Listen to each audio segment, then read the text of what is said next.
Guys, the iPad Pro M6 is coming, but after checking the latest Mac rumors updates, so it's coming in 2026. Let's verify. The biggest upgrade is the M6 chip, and this is where things get exciting. According to Mac rumors, the M6 will likely be built on a 2nm process, delivering major improvements in performance and efficiency. This means faster multitasking, better battery efficiency, and significantly stronger AI capabilities. Apple is clearly pushing the iPad Pro toward more professional workloads, like video editing, 3D rendering, and advanced computing. Now, here's the most important new update: the cooling system. For the first time, Apple is expected to introduce a vapor chamber cooling system in the iPad Pro. This is a big deal because it helps manage heat more effectively, allowing the M6 chip to maintain performance for longer periods without throttling. This feature is already used in high-end devices and could bring up to 40% better sustained performance in demanding tasks. Next, design, and this is where expectations need to be realistic. According to Mac rumors, there are no major design changes expected.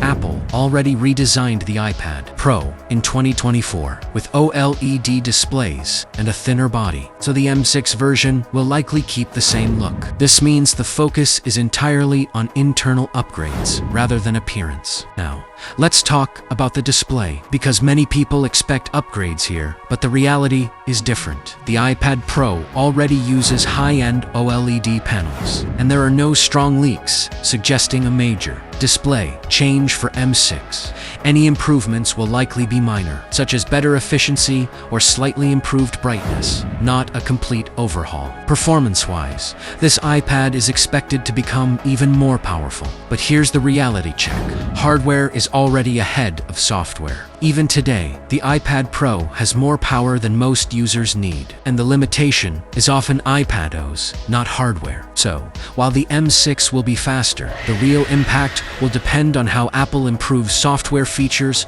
and multitasking. Now, timing this is very clear from Mac rumors. The iPad Pro M6 is expected to launch in spring 2027, not 2026. This aligns with Apple's longer upgrade cycle for Pro devices, ensuring bigger upgrades instead of frequent small updates. Pricing is expected to remain premium, likely starting around $999 or higher, depending on size and configuration. Apple will continue positioning this as its most powerful tablet, sitting at the top of the iPad lineup. Guys, subscribe the Upgrade Zone for upcoming real videos.